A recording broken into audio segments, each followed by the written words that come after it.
क्या आप sir APJ Abdul Kalam की बायोग्राफी जानते हैं, जिन्होंने हमारे इंडिया के लिए बहुत ही अच्छे काम किए और हमारे इंडिया के प्रेसिडेंट प्राइम मिनिस्टर बने? क्या आप निकोला टेस्ला के 300 से भी ज़्यादा के पेटेंट्स जानते हैं, जिन्होंने एसी करंट भी डिस्कवर किया था और वह आइंस्टाइन के भी गुरु थे? क्या आप सुभाष चंद्र बोस, जो कि इंडियन के ग्रेट लीडर थे, और लाल बहादुर शास्त्री, जो कि इंडिया के सेकंड प्राइम मिनिस्टर थे, उनके नेक और अच्छे काम के बारे में जानते हैं? इन सभी महान लोगों के सिर्फ एक ही गुरु थे, स्वामी विवेकानंद जी। तो फ्रेंड्स, आज हम जानेंगे उनकी पहली स्पीच, जो कि उन्होंने अमेरिका शिकागो में दी थी, जो कि लोगों को बहुत ही इम्प्रेसिव और अट्रैक्टिव लगी थी। और अगर फ्रेंड्स आपने हमारा ओल्ड वीडियो नहीं देखा, जिसका टॉपिक है कि 2 महान लोगों के बारे में मोटिवेशनल स्टोरी, उनमें हमने स्वामी विवेकानंद जी की स्टोरी भी कवर की है। तो फ्रेंड्स, जल्दी से हम यह धमाकेदार वीडियो शुरू करते हैं।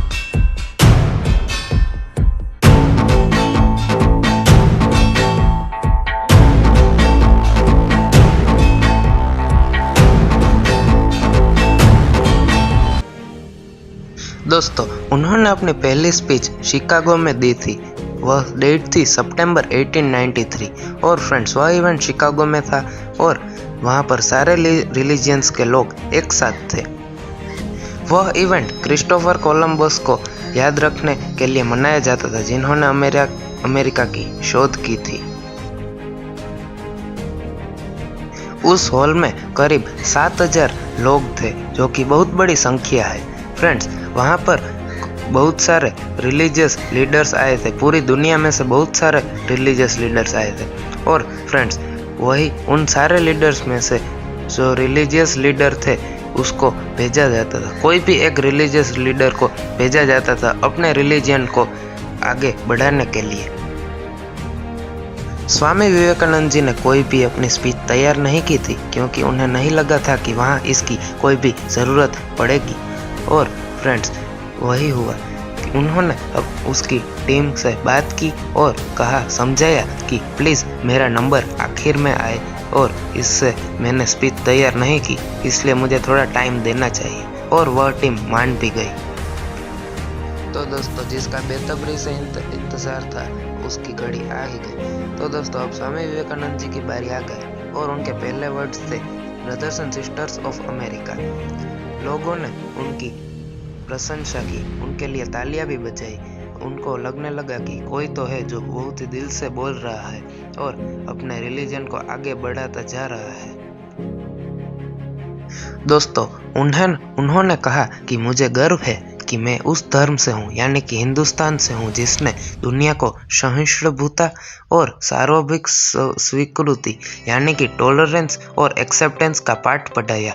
हम सिर्फ सार्वभौमिक सहिष्णुता पर ही विश्वास नहीं करते, यानी कि हम सिर्फ टॉलरेंस पर ही विश्वास नहीं करते, बल्कि हम सभी धर्मों को सच रूप से स्वीकार करते हैं। उन्होंने कहा था कि मुझे गर्व है कि मैं उस देश से हूँ जिसने सभी धर्मों और सभी देशों के सताए गए लोगों को अपने यहाँ शरण दी। मुझे गर्व है कि हमने अपने दिल से इजराइल की वो पवित्र यादें संजो रखी, जिसमें उन्हें धर्मस्थलों को तहस महस कर दिया था।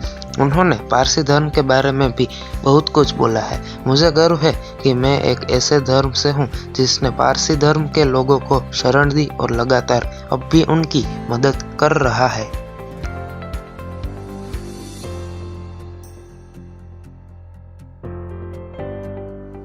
उन्होंने अपना लोकप्रिय श्लोक भी सुनाया है। मैं इस मौके पर वह श्लोक सुनाना चाहता हूँ, जो मैंने बचपन से याद किया और जिसे रोज करोड़ों लोग दोहराते भी हैं।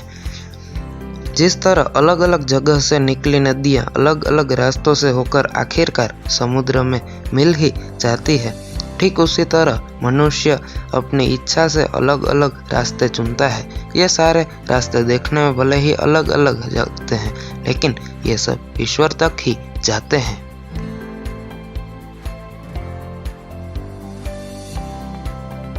उनके यह सब कहने का मेन कंक्लूजन यह था कि हमें एक दूसरे को एक्सेप्ट करना सीखना पड़ेगा, भले ही वह धीरे धीरे क्यों ना हो। हमें एक दूसरे को समझने की और शांति बनाए रखने की बहुत ही आवश्यकता है, बहुत ही ज़रूरत है।